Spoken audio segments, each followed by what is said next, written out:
Hello friends, welcome back to my YouTube channel Sinha's garden and blogs. तो friends, कैसे हैं आप सभी लोग? आई होप कि आप सभी लोग ठीक ही होंगे। तो ये तो कुछ एडेनियम्स को मैंने निकाले हैं, लेकिन अगर आप एडेनियम्स की रिपोर्टिंग नहीं करना चाहते हैं तो उनमें कौन सा काम करें कि फिर उनसे आप बहुत ही अधिक फ्लावरिंग ले सकें, किस तरह से उसको बूस्ट करें। तो ये सब है एडेनियम्स के प्लांट। और अगर आप चाहते हो एडेनियम्स की रिपोर्टिंग, प्रूनिंग और ग्राफ्टिंग का काम करना तो अभी जल्द से जल्द कर लें, क्योंकि अब मौसम उसके अनुकूल है। तो जैसे कि देखिए, ये मैंने कुछ प्लांट्स की प्रूनिंग कर कर रखी है, कुछ प्लांट्स की मैंने प्रूनिंग कर ली है, लेकिन इनकी रिपोर्टिंग अभी नहीं की हूँ। इस बार मैं प्रूनिंग पहले की हूँ कुछ प्लांट की, और ऐसे रिपोर्टिंग और प्रूनिंग मैं ज़्यादातर साथ में भी करती हूँ। तो इस बार कुछ प्लांट्स की प्रूनिंग कर दी हूँ और कुछ प्लांट्स की प्रूनिंग करनी है। तो देख रहे होंगे कि कुछ-कुछ में कलियाँ भी बन रही हैं, फ्लावर्स खिल रहे हैं, लेकिन मेरे जो फ्लावर्स होते हैं पता नहीं क्या कौन तोड़ कर ले जाता है, कि गिलहरी ले जाती है। फ्लावर्स रहने ही नहीं देते एडेनियम्स के। मैं क्या करूँ, मुझे समझ में नहीं आ रहा है। तो आज बात करते हैं कि अगर आप रिपोर्टिंग नहीं करना चाहते हैं तो फिर एडेनियम्स में कौन से काम करें? एडेनियम्स को कैसे बूस्ट करें? तो इसके लिए हमें, जैसे कि इस प्लांट की मैं इस बार रिपोर्टिंग नहीं करूँगी, पिछले साल मैं रिपोर्टिंग की थी, तो आप 1 साल बीच कर भी रिपोर्टिंग कर सकते हैं। या अगर आप चाहते हो हर साल रिपोर्टिंग करना तो हर साल भी रिपोर्टिंग कर सकते हैं। तो अगर रिपोर्टिंग नहीं करना चाहते हो और आपने 1 साल पहले ही प्लांट की रिपोर्टिंग की है तो 1 साल छोड़ सकते हैं। तो उसके लिए क्या करें? तो उसके लिए जैसे जो सॉइल इसमें है चारों तरफ से इसकी हल्की-हल्की किसी भी तरह से सॉइल को निकालें। ज़्यादा यूज़ इसमें हाथ लगाकर करें, क्योंकि इसके क्यूडेक्स को थोड़ा-सा भी नुकसान नहीं पहुँचना चाहिए।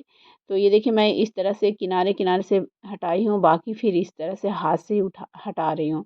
एक नाखून भी अगर इसके क्यूडेक्स को लग जाता है और अगर हम उसे ओपन छोड़ देते हैं तो तुरंत वहाँ से फंगस लग जाता है, क्योंकि उसके द्वारा पानी अंदर चला जाता है। तो ऐसे में एडेनियम्स के क्यूडेक्स में फंगस तुरंत लग जाते हैं और पूरा एडेनियम आपका, चाहे वो कितना भी बड़ा क्यों न रहे, वो सड़ जाता है। तो आप मिट्टी बहुत ही सावधानी से हटाएँ, तो क्यूडेक्स को बचाते हुए काम करें। ये जो पतली वाली रूट्स है, एकदम पतली-पतली जो दिख रहे होंगे, तो उससे कोई दिक्कत नहीं है अगर वो टूट भी जाती है, एकदम पतली है तो। लेकिन अगर थोड़ी-सी भी मोटी रूट है और वो अगर आपसे टूट गई तो फिर वो प्लांट आपका ख़राब हो सकता है, फंगस उससे अंदर चले जाएँगे। तो इस तरह से धीरे-धीरे मैं मिट्टी निकाल रही हूँ। हालाँकि इससे ज़्यादा आसान मुझे रिपोर्टिंग करना ही लगता है, लेकिन रिपोर्टिंग करने से थोड़ा-सा ये होता है कि प्लांट थोड़ा डिस्टर्ब हो जाता है।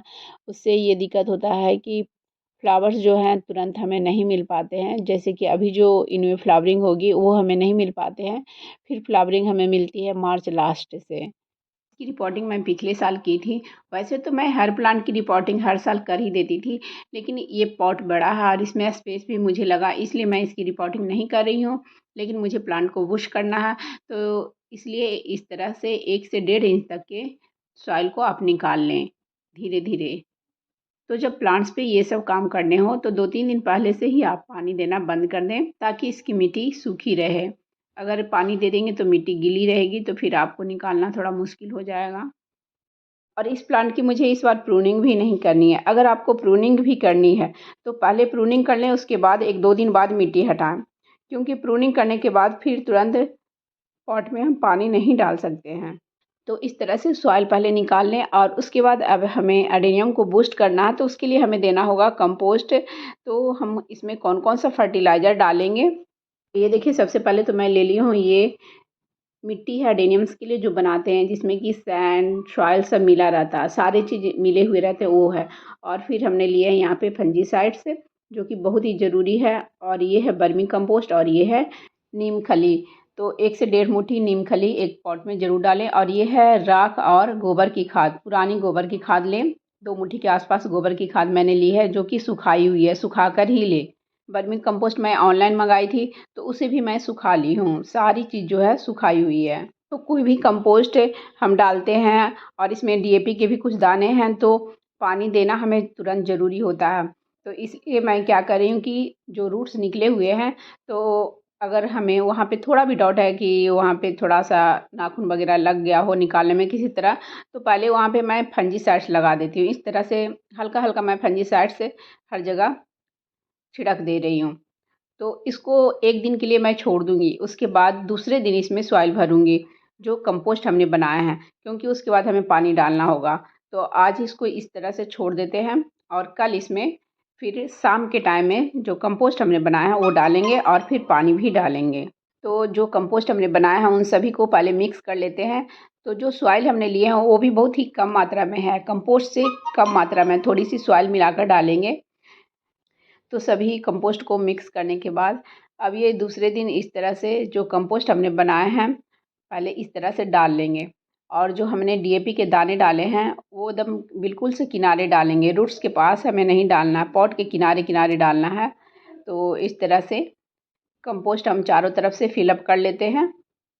लेकिन नेक्स्ट ईयर इसको ज़रूर रिपोर्टिंग करनी है, क्योंकि अगर हम रिपोर्टिंग नहीं करेंगे तो ये देखिए जैसे प्लास्टिक के पॉट में मेरे कुछ प्लांट लगे हुए हैं, तो पिछले साल की रिपोर्टिंग है, देख रहे होंगे कि पॉट किस तरह से टेढ़ा हो गया और ये पॉट देखिए फट गया है बिल्कुल से। तो अगर आप ज़्यादा दिन तक रिपोर्टिंग नहीं करेंगे तो ये मिट्टी के पॉट को भी तोड़ देता है, फाड़ देता है। और अगर पॉट नहीं फटता है तो फिर इसके जो कॉर्डेक्स हैं अंदर-अंदर रॉटिंग होने लग जाते हैं, उनको स्पेस नहीं मिलता है, तो इसलिए इसकी रिपोर्टिंग भी ज़रूरी है। और जब भी हम इसकी रिपोर्टिंग करते हैं, तो कम से कम 1 से डेढ़ इंच ऊपर कर कर लगाते हैं। और अगर आप अभी रिपोर्टिंग नहीं कर पा रहे हों, तो फिर अगर आपको लगे जैसे बारिश के बाद बारिश में तो प्लांट की ग्रोथ काफ़ी हो जाती है, तो बारिश के बाद भी कभी-कभी ऐसा होता है कि प्लांट को रिपोर्टिंग करना ज़रूरी हो जाता है, तो उसके बाद भी आप अगस्त-सितंबर में रिपोर्टिंग कर सकते हैं। तेल हमने भर लिए हैं। अब ऊपर से इसको कवर कर देंगे। ये हल्की-हल्की जो सॉइल हमने निकाली है या पहले से कोई सॉइल है, उससे इसको इस तरह से डालकर कवर कर दें, तभी कंपोस्ट का फ़ायदा भी मिलता है।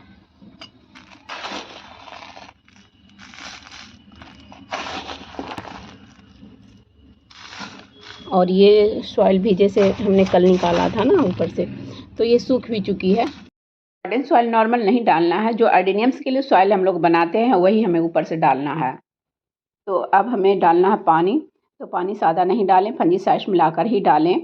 अगर आपको प्रूनिंग भी करनी है और पहले से प्रूनिंग नहीं किया तो बाद में भी प्रूनिंग कर सकते हैं, लेकिन 1 सप्ताह के बाद ही करें। अभी तो आपने इसमें कंपोस्ट डाला है, पानी डाला है, तो जब इसकी मिट्टी सूखी रहे तभी प्रूनिंग करें। और एक ख़ास बात कि इस तरह के काम आप जब भी अपने प्लांट में करें, तो प्लांट पे हमेशा ध्यान रखें। क्यूडेक्स वगैरह को देखते रहें, चेक करते रहें कि कहीं क्यूडेक्स वगैरह श्रिंक तो नहीं हो रहे हैं या गलगला सा तो नहीं हो रहे हैं। अगर आपको थोड़ा भी इसमें डॉट लगे तो प्लांट को बाहर निकालें, फिर उसको देखें, उसके रूट्स को देखें कि कहीं इसमें रॉटिंग वगैरह तो नहीं हो गई है। तो रिपोर्टिंग और प्रूनिंग या इस तरह के कोई भी काम करते हैं तो प्लांट को देखना हमेशा ज़रूरी रहता है, नहीं तो आपको पता भी नहीं चलेगा, पूरा प्लांट एक ही बार गल जाएगा। तो फ्रेंड्स, मेरी वीडियो इन्फॉर्मेशन अगर अच्छी लगी हो तो प्लीज़ मेरी वीडियो को लाइक करें, शेयर करें एंड कमेंट्स करें। और मेरे चैनल में जो पहली बार आए हों तो प्लीज़ मेरे चैनल को पहले सब्सक्राइब कर लें, बेल आइकन्स को भी प्रेस कर दें ताकि जब भी मैं अपनी न्यू वीडियो डालूँ तो उसकी नोटिफिकेशन आपको समय से मिल जाए। Bye bye friends, thanks for watching.